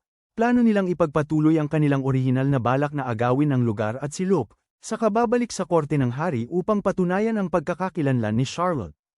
Nagsalita si Cicely hanggang sa matuyo ang kanyang bibig, tinawid ang bawat disyerto ng wika, ngunit kaya pa rin. Hindi sila mapigilan, kaya hinayaan niya silang kunin ang kanilang mga tebak ng demonyo at labanan siya. Ipinadaan ni Marga ang kapangyarihan sa kanyang tebak ng pag-asa ng demonyo at humataw ng buong tindi ng lakas. Nayanig ang bawat sulok ng bahay sa bawat hataw niya, ngunit si Cicely ay ibang mandirigma na mula nang una silang magharap. Ang kanyang kasanayan sa pakikipaglaban ay kapansin-pansing naging mas matalas. Alam niya kung paano mag-ipon ng enerhiya at pagkatapos ay ipakawala ito sa isang tumpak na pagbura na nagpatambak kay Marga. Dumating si Penelope, nakita ang nangyari, at sumugod ng buong galit. Nanatili siya sa kanyang kinatatayuan at nakipagpalitan ng hataw sa malapitan, nagpakawala ng matatalim na hiwa.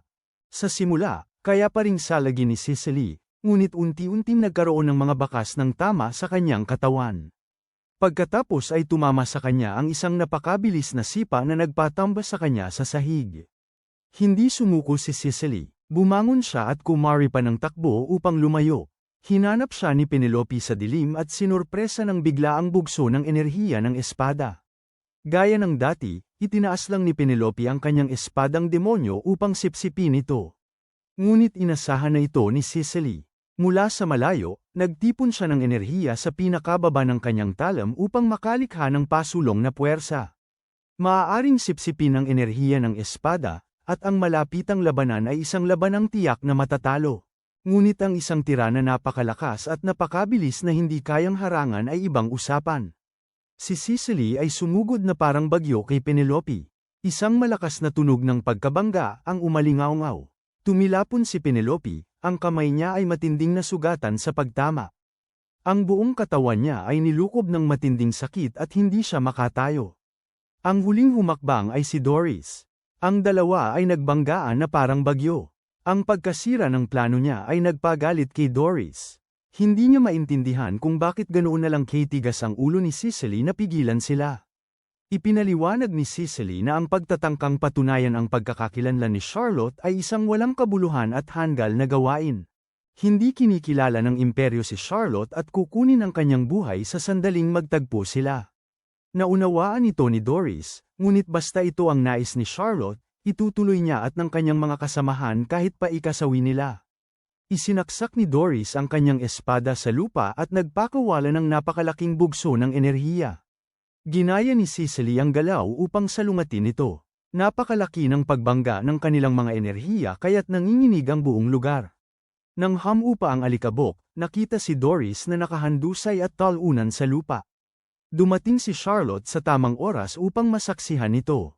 Hinimok ni Cicely si Charlotte na pumunta sa monarkiya at tigilan ang pagkapit sa pamilya ng hari. Sa puntong ito, mayroon na siyang 3 taong handang mamatay para sa kanya. Hindi na niya kailangan pa ng iba. Alam ni Charlotte na totoo ito, ngunit paano ang hiling ng kanyang ina? Dapat ba siyang mamuhay bilang isang taksil at talikuran ang huling kahilingang yun? Sumigaw si Cicely. Kung hindi niya kayang tanggapin ang katotohanan, kung gayon kumuha ng espada at lumaban. Talagang ginawa ni Charlotte ang sinabi ni Cicely, ngunit naalis lamang ang kanyang espada, kasunod ng isang sampal mula kay Cicely na napakalakas, na halos mapagkamalan ng isang matinding babala. Mula sa araw na ito pasulong, patay na si Charlotte E. Frobisher. Kinabukasan, natanggap ng imperyo ang 4 na espadang demonyo at umalis. Naunawaan ni Charlotte ang mga salita ni Cicely at tinanggap ang kanyang pag-alis. Bago bumalik sa normal na buhay, binanggit ni Charlotte si Siegfried, ang taong biglang lumitaw at nagbigay sa kanila ng 4 na espadang demonyo. Ang nagmamaniobra sa likod ng lahat ng pangyayari. Marahil, hindi kasing simple ang sitwasyon ni Charlotte gaya ng iniisip ng lahat.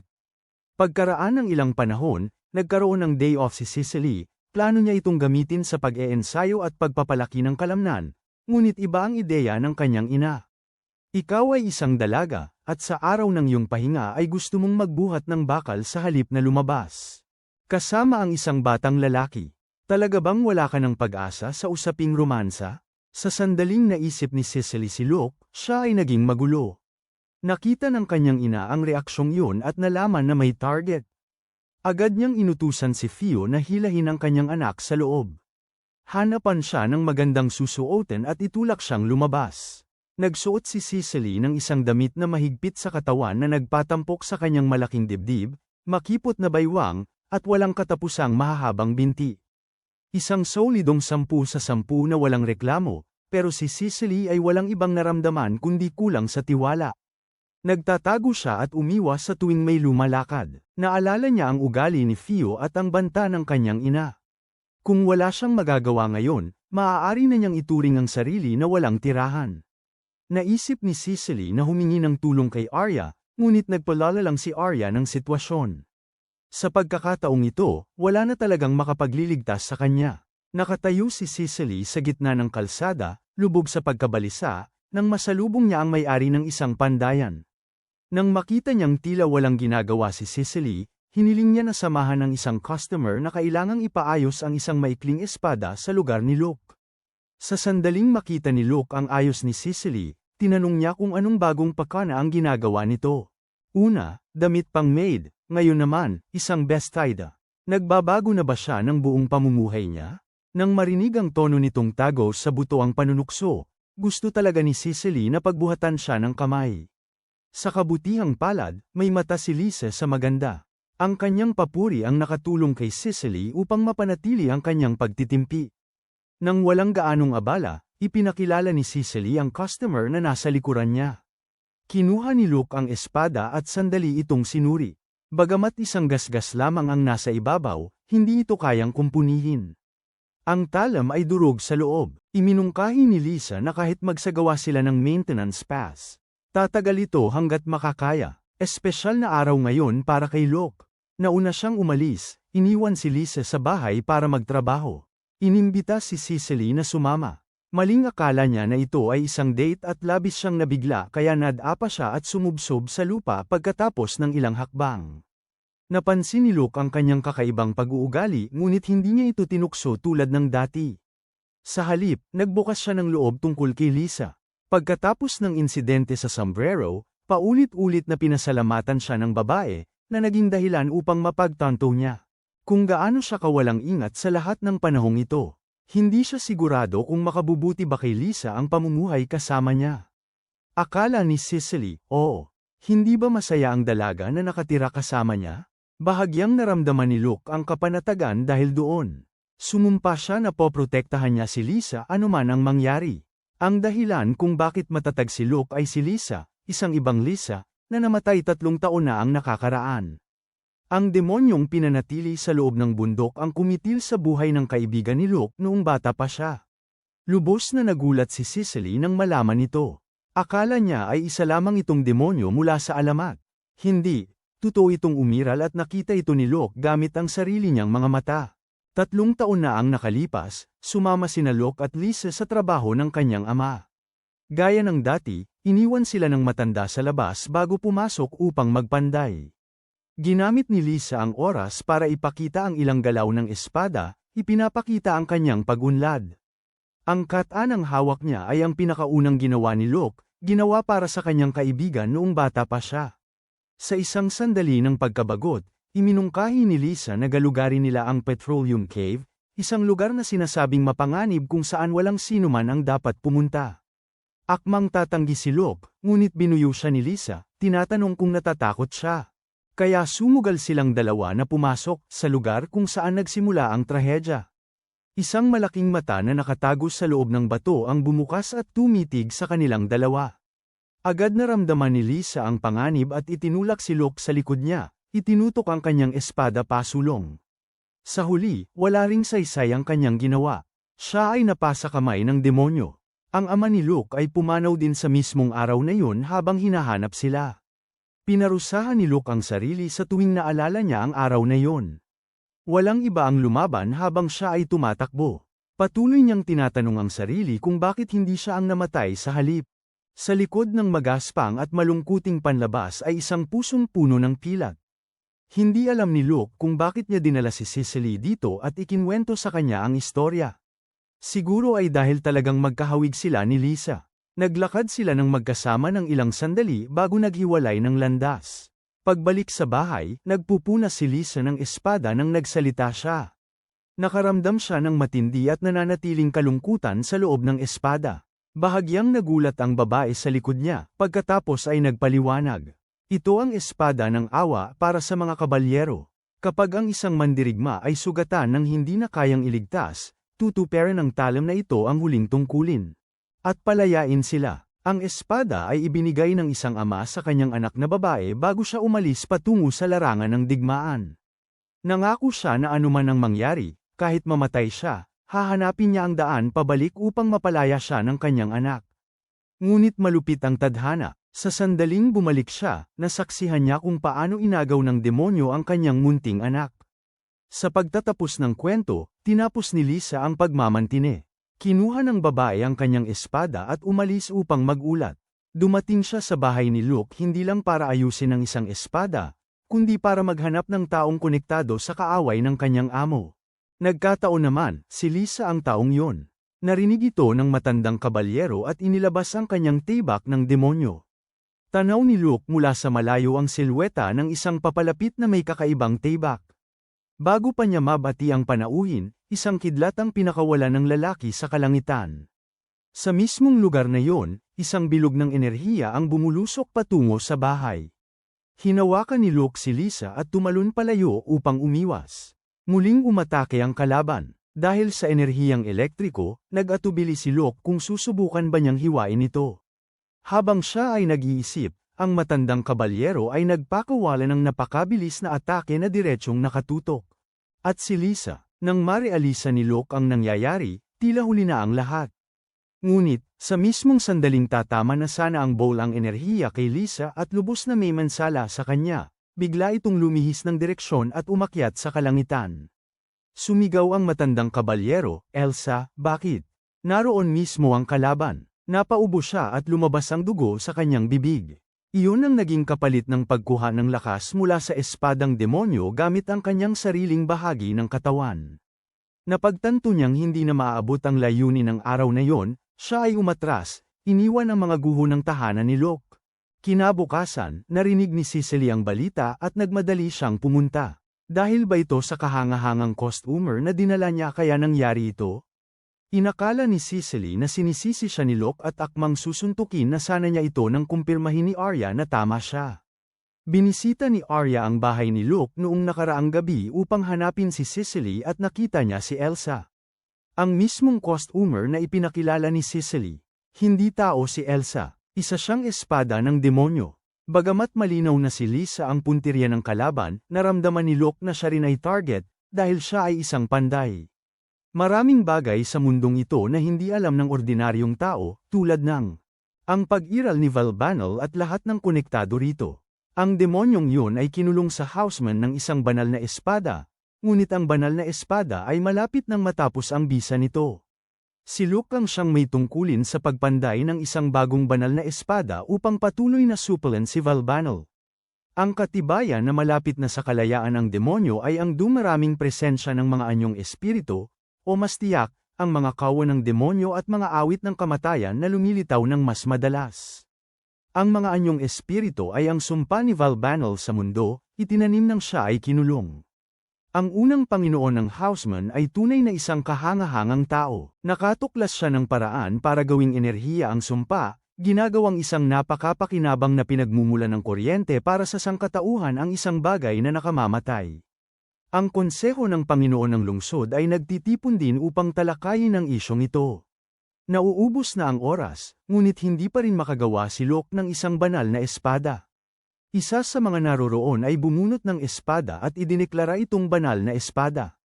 Hindi lang si Locke ang kayang gumawa nito. Lahat ng naroroon ay tiningnan ang talam ng may pagkasabik at pag-asam. Tanging isang tao na nauunawaan ang tunay na nasa likod ng lahat, ang bahagyang ngumiti at naglakad. Palayo, tinanong din ni Locke ang sarili niya kung ano ang kulang sa kanya.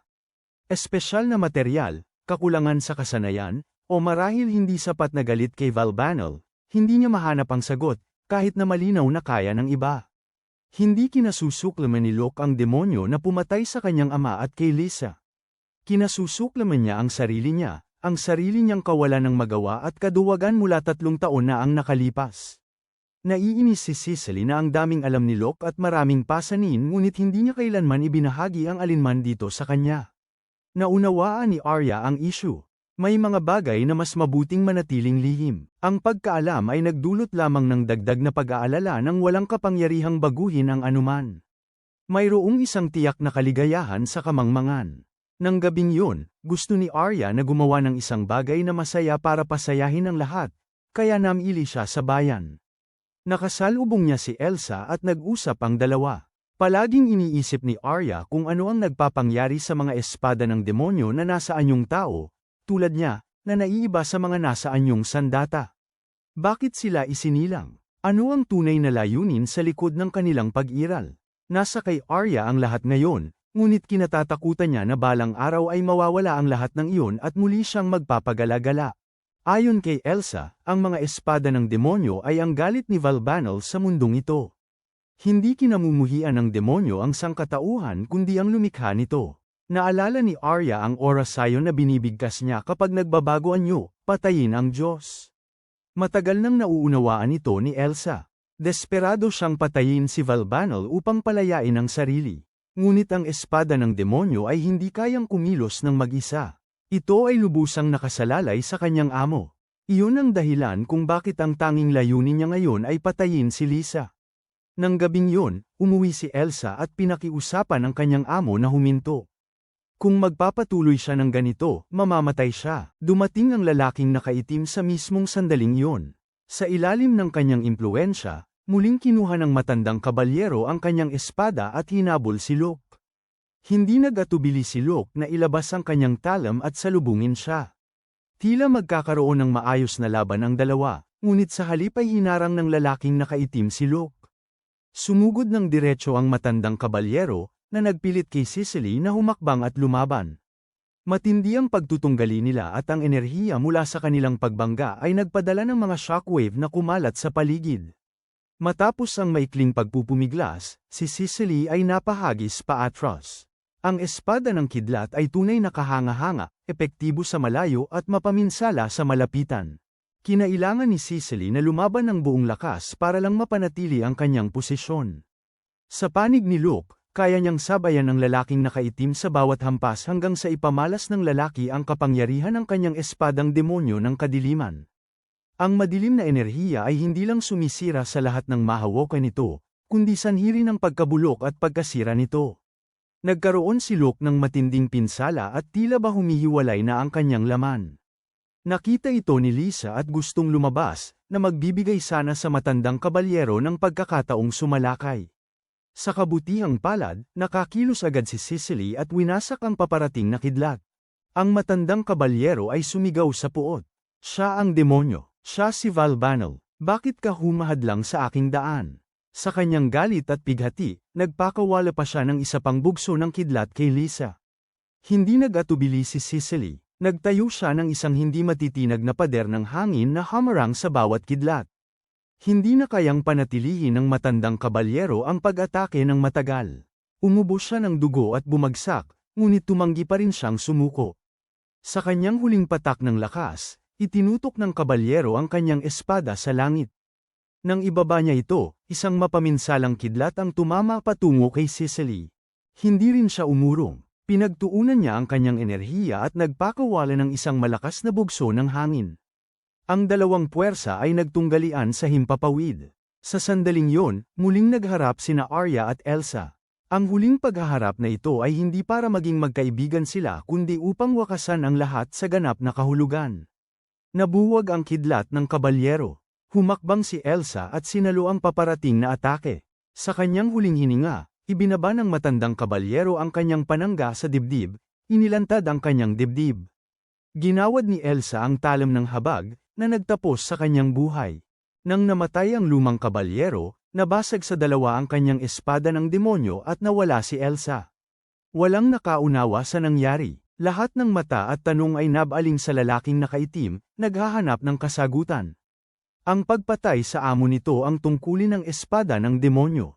Maaga o huli, papatayin din ni Arya si Lisa. Dumadaloy sa ugat ng batang iyon ang dugo ni Valbanel. Si Luke mismo ang pumatay sa orihinal na Lisa 3 taon na ang nakalipas upang lumikha ng isang demonyo, isang paraan para makatakas kay Valbanel. Ang Lisa sa kasalukuyan ay ang demonyong iyon. Matapos ihayag ang katotohanan ito, ang lalaking nakaitim ay nagpakawala ng malaking alon ng madilim na enerhiya. At si Luke, habang si Luke ay abala sa pagharang sa atake, ay naglaho ang lalaki. Lahat ay napatingin kay Luke, umaasa ng pagtanggi, ngunit sa halip, kinumpirma niya na ang sinabi ng lalaki ay totoo. Ang kumpirmasyon niya ay nagpatulala sa lahat sa kanilang kinatatayuan, ngunit alam nila na may mga bagay na karapat-dapat itanong at may mga bagay na mas mabuting hayaan na lang. Ang mahalaga ngayon ay ang pagbibigay sa namayapang lumang kabalyero ng isang marangal na libing. Matapos ang insidente, nagkaroon si Sicily ng bahagyang pagkaayaw kay Lisa. Hindi na niya dinadala si Arya para kumain gaya ng dati, na ikinalungkot ng husto ni Lisa. Pakiramdam ni Luke na ito ay normal lamang. Tutal, silang dalawa ay nakatira na magkasama bago pa man mangyari ang lahat ng ito, kaya ipagpatuloy na lang nila. Tinanong ni Lisa si Luke kung yun ba talaga ang kanyang nararamdaman. Dahil sa tanong, natigilan siya ng matagal, hindi makahanap ng mga salita, tahimik na pinagmamasdan habang siya ay lumakad upang gawin ang kanyang mga gawain. Ang lalaki ay lubhang naghihirap sa bagay na yon, ngunit hindi makahanap ng paraan upang kalasin ang buhol. Hinamon siya ni Arya mula sa tabi. Kung silang dalawa ni Lisa ay mga demonyo, may magbabago ba? Titigil ba si Sicily sa pagiging malapit sa kanila? Dapat niyang alalahanin kung paano tiningnan ni Lisa si Sicily noong una silang nagkita at tanungin ang sarili kung may nagbago ba ngayon. Sinunod ni Sicily ang payo ni Arya at nagbalik tanaw.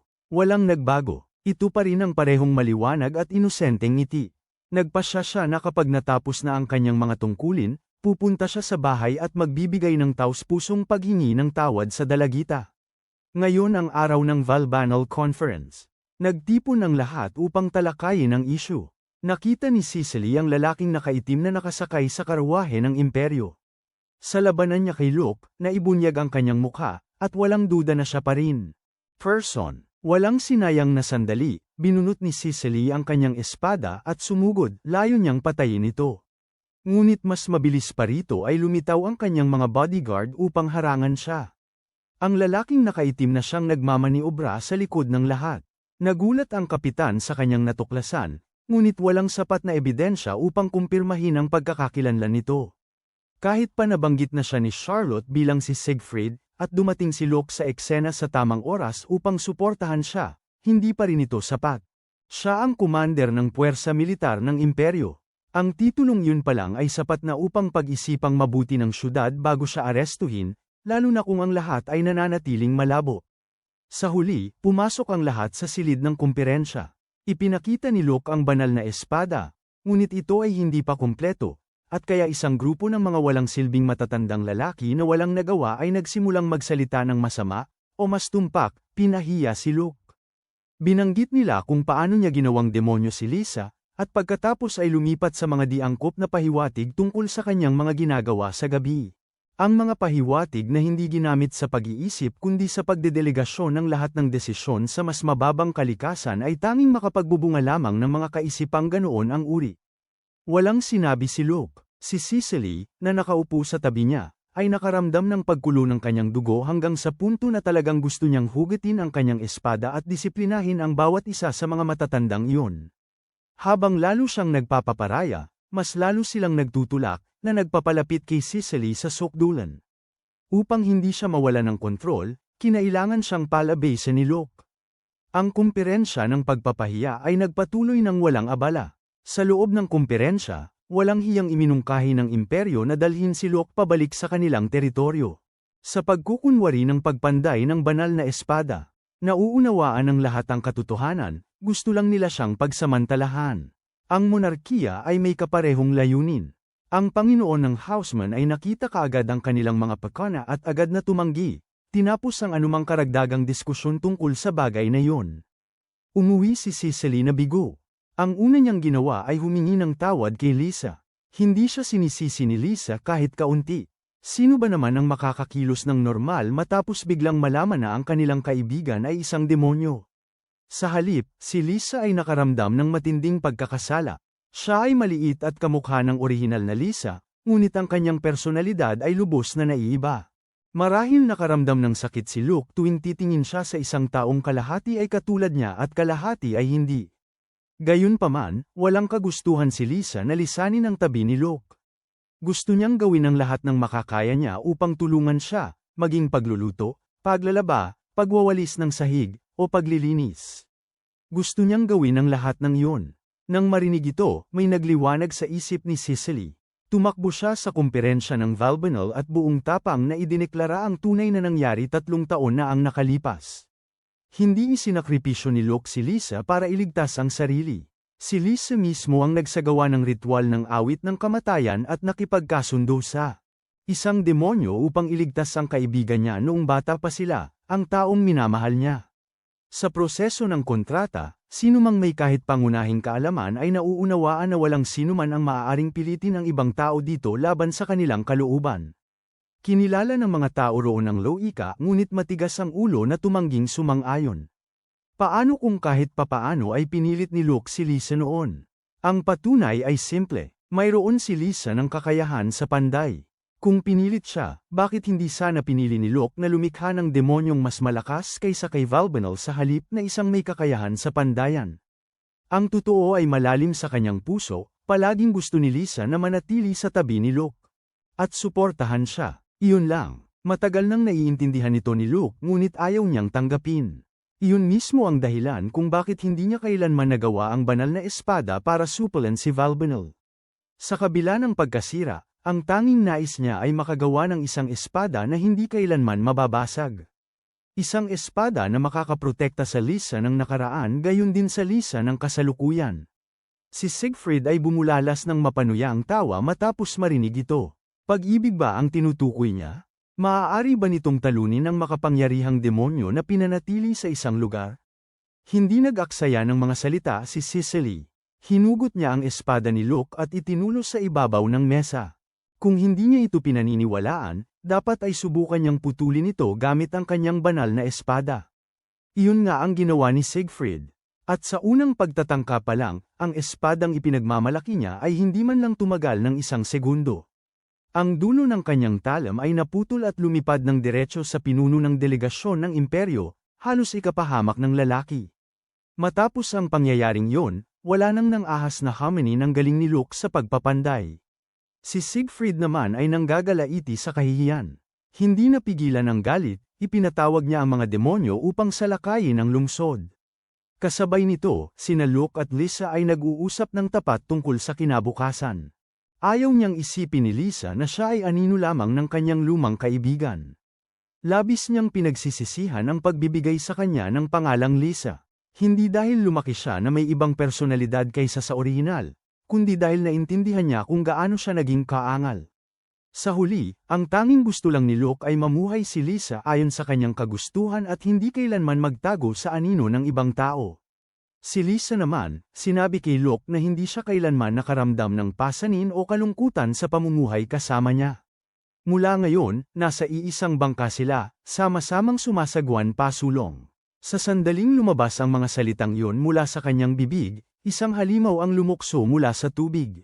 Pinutol ito ni Locke, ngunit isang buong kumpol ng mga ito ang bumuhos papasok. Agad na sumabak si Sicily sa laban ng walang pag-aalinlangan. Lumaban siya ng buong tapang, bagaman ibang usapan na ang mga resulta. Nilipol ni Luke ang buong grupo samantalang isa lang ang nagawa ni Sicily, at nabasag ang kanyang espada sa proseso. Tunay na hindi mailarawan ng salita, hindi lang ito sa lugar na iyon. Ang buong lungsod ay kinubkob. Sa bawat dako, maraming mamamayan ang nasasawi ng walang awa. Ang mga tao ay nadadamay sa naglalagablab na apoy, na nagpabago sa dating payapang lungsod na ito tungo sa isang sona ng digmaan. Sabi nila, habang tumatanda ang kagubatan, mas nagiging mabisa ang rekado, at pinatunayan ng kapitan ng mga kabalyero ang tama, matanda na, ngunit hindi man lang hamina, ginamit niya ang dalawang napakalaking pabigat upang lubusang pigilin ang halimaw, at puwersahang ibinagsak ito sa lupa, at hinayaan ang mahigit 100 kapatid sa likod niya na pagsamantalahan ang pagkakataon at sabay-sabay na sumalakay. Ngunit hindi lang mga tao ang maaaring tumawag ng karagdagang tulong. Ganoon din ang ginawa ng mga demonyo, at lalong naging mabangis at matindi ang labanan sa bawat minuto. Mabilis na bumalik si Sicily at muling sumama sa laban. Salamat sa kanya at kay Arya, bumalik sa panig ng sangkatauhan ang kalamangan. Sa panig naman ni Luke, malapit na siyang hanapin si Siegfried at ilagay ang isang hindi kanais-nais na bagay, kung saan ang hindi sumikat ang araw nang tambangan siya ng isang halimaw. Sa kabutihang palad, mabilis na nakakilo si Luke para hatiin ito. Isang sirang tulay ang nagpatagal kay Lisa sa pag-ikot. Pagdating niya, nauna na si Luke para mag-isa na harapin si Siegfried. Matindi na silang magkaaway sa loob ng maraming taon. Sa sandaling magkatinginan sila, sabay silang humugat ng espada, bawat isa'y sabik na talunin ang bawat isa. Habang nakikipaglaban si Luke sa lalaking nakaitim, tumakbo si Lisa kay Sicily na umiiyak upang iulat ang sitwasyon. Kontrolado naman ang mga bagay-bagay dito, kaya nagpa siya si Sicily na suportahan si Luke. Sa daan, hinarang siya ng alalay ni Siegfried. Ang kalaban ay walang taglay na espadang demonyo ngunit hindi kapani-pani walang malakas. Ang ordinaryong bugso ng hangin ni Sicily ay hindi man lang makagasgas sa kanya. Sa halip, si Sicily ang unti-unting naitulak sa sulok ng mahika ng babae. Sa mismong sandali na siya ay malapit ng bumagsak, sinamantala ni Sicily ang isang pagkakataon at nagpakawala ng napakalaking bugso ng enerhiya ng hangin. Nag-iwan ito ng mahabang marka sa lupa, tumagos mismo sa dingding at nag-iwan ng malaking butas. Nang lumapag ang babae, nawala na siya ng kakayahang lumaban at hindi na makakilos.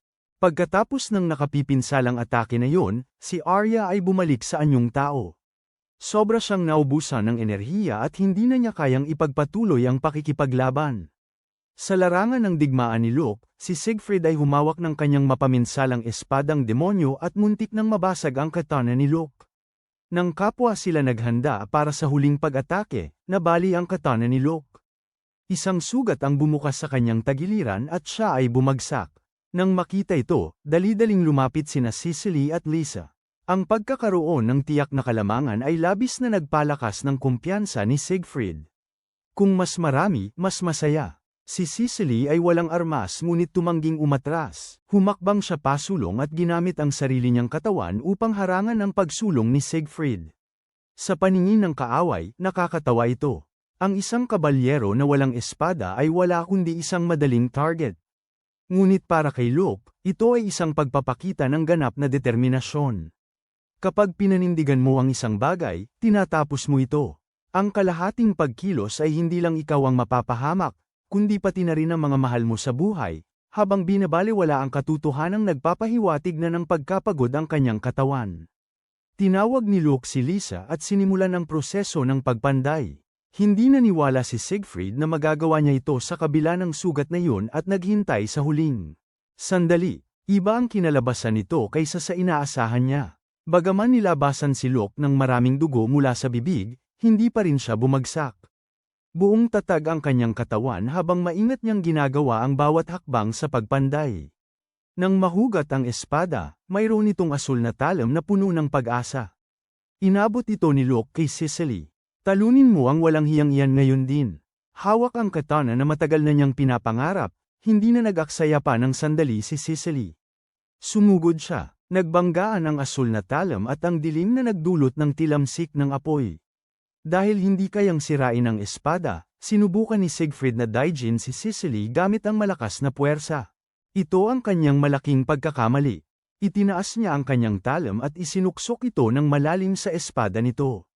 Sa pagkagulat ng lahat, nabali sa dalawa ang espada ng demonyo. Sinamantala ni Sicily ang pagkakataon, lumundag pataas, at ibinaba ang kanyang talam sa isang patayong hampas.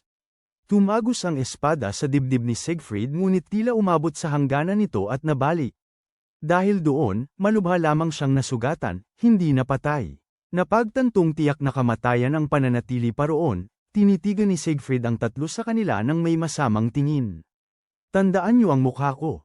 Pagkatapos, naglaho siya, mas mabilis pa sa asong tumatakbo sa isang malawak na bukirin. At ganoon na nga lang, nagwakas ang labanan. Nilunasan si Luke ng air pack upang gumaling ang kanyang mga sugat. Magpapahinga na sana siya, ngunit tumanggi si Sicily. Ang labanan sa ibaba sa lungsod ay nagngangalit pa rin. Bilang isang kabalyero, hindi siya maaaring magpahinga sa panahong tulad nito.